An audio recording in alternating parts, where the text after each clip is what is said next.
دیکھیں قرآن کریم کی توہین جو ہے یہ دین میں اور اس کی تبدیلی کو روکنے کے لیے آج جو یہاں فیصلے ہوئے ہیں اور جو اقدامات ہوئے ہیں اور ایک سافٹ ویئر ڈیولپ کیا گیا ہے کہ جہاں بھی کوئی اس طرح کی حرکت کرے گا کہ خاتم النبیین کے نام کے حوالے سے قرآن شریف میں کوئی آیت کی تبدیلی کے حوالے سے کوئی پرنٹ کرے گا یا اس کا ترجمہ وہ کچھ اور لگا دے گا. ہم نے جو ہمارا متحدہ علماء بورڈ ہے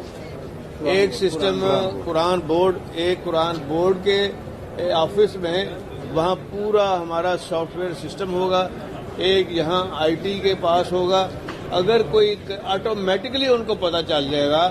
کہ کوئی بندہ جو ہے یہ غلط کام کر رہا ہے, وہ غلط سوچ رکھنے والا ہے, وہ اس کو آئیڈینٹیفائی بھی کریں گے, پن پوائنٹ بھی کریں گے اور اس کو پکڑ بھی لیں گے, کیونکہ وہ بلاک ہو جائے گی. اس کی ویب سائٹ پہ اگر کیا کسی نے وہ بلاک ہو جائے گی. ان کے پاس نظام ہے, وہ ڈیولپ کیا ہے, وہ سافٹ ویئر باقاعدہ انہوں نے خود بنایا ہے اور وہ خود ڈیولپ کیا ہے. اور انشاءاللہ یہ سافٹ ویئر جو ہے یہ چونکہ دین کا کام ہے, یہ ٹرکی کو بھی ہم دیں گے اور ایران کو بھی دیں گے, بلکہ وہاں ڈیلیگیشن بھی بھیجیں گے. علماء میرے ساتھ بیٹھے ہیں, ان کے سربراہ میں وفد جائے گا جو جا کے بات کرے گا. ٹرکی میں بھی لوگ جائیں گے, سعودی عربیہ میں جائیں گے اور UAE میں جائیں گے, تاکہ اس کام کو ہم نے روکنا ہے